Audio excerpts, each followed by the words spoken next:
Hi, and welcome to Brew Report. My name is Lawrence, and each week I take you on fresh adventures in the world of beer at brewreport.co.uk. What's the best style of beer? How you answer that question depends very much on the sort of person you are. Do you like to wear socks and sandals, for instance? In that case, you probably like a cask-conditioned real ale. Do you wear thick-ringed spectacles and turtlenecks? Then you might prefer chasing out the latest hip trend, whether that's a Brut IPA or an Imperial Pilsner or maybe a triple-fruited Gose. What's the most underappreciated style of beer, however? That's one area where the card-carrying camera members and the hipsters seem to agree. Across the spectrum, most of them seem to agree that you just do not find nearly enough mild ale anymore. Enter Boxcar. Now, located just around the corner from me in Bethnal Green, Boxcar's made a name for itself as a brewery, not just by brewing a variety of different styles, but specifically through their dark mild, which is celebrated across the country. But we don't want to give you that. No, we're doubling down. This week, we're trying Boxcar's Double Dark Mild.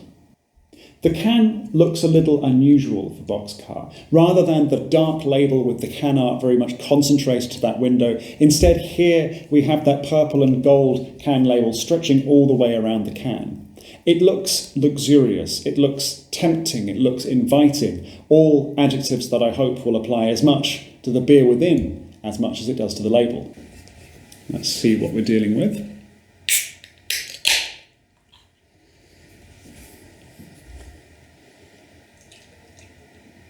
When in doubt, pinky out.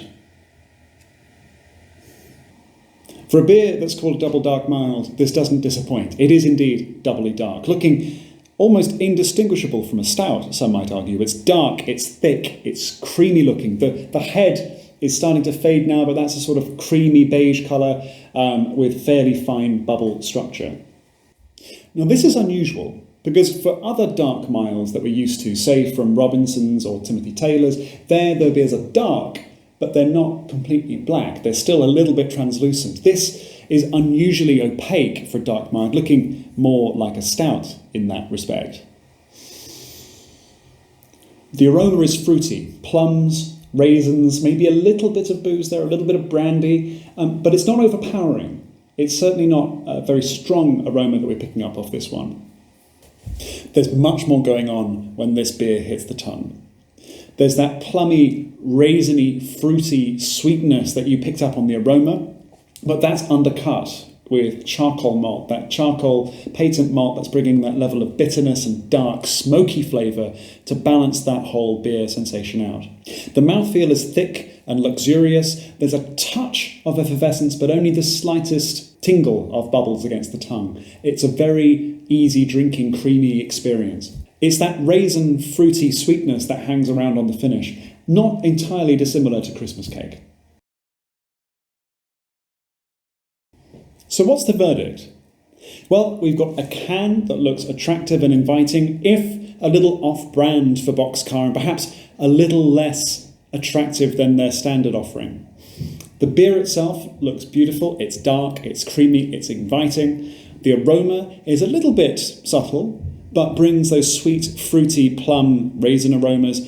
The palate is phenomenal with that plummy, fruity sweetness, cut through with that charcoal bitterness and smokiness, and then the finish brings more of that raisin, boozy sweetness, which I absolutely adore. So what's the verdict? This is a phenomenal beer. It tastes incredible. The aroma is subtle but inviting. Those plummy, raisiny, fruity flavours playing beautifully with that charcoal bitterness and smokiness, producing that wonderful balance on the palate. That finish of raisin sweetness is absolutely delicious. I would absolutely recommend this to you if you like the Cranbourne Poacher by Badger, which is another beer with that sort of plummy damson, dandelion and burdock flavour. I'd recommend this to you if you normally drink Guinness and you fancy something a little bit more adventurous. This brings a lot of that texture that you get from a Guinness, but with perhaps a little bit more fruitiness, a little bit more smokiness that you wouldn't find in a standard Guinness. It's a fantastic beer. Is it a mild though?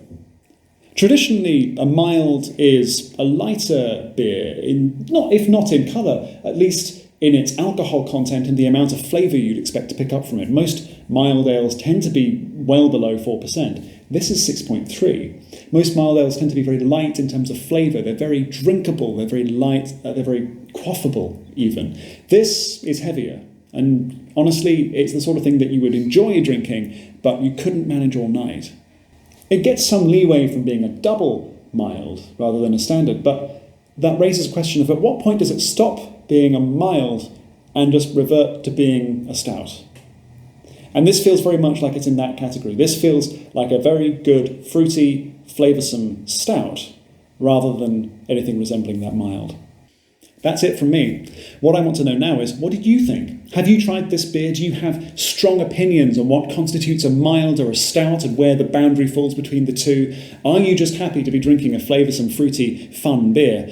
Whatever your opinions, let me know in the comments down below.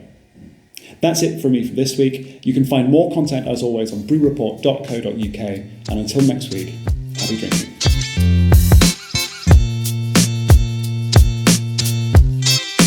Chico, what do you think of Dark Mild? Do you like this as a style? Are you a fan? You've got a better nose than I do. What do you think? No? More for me.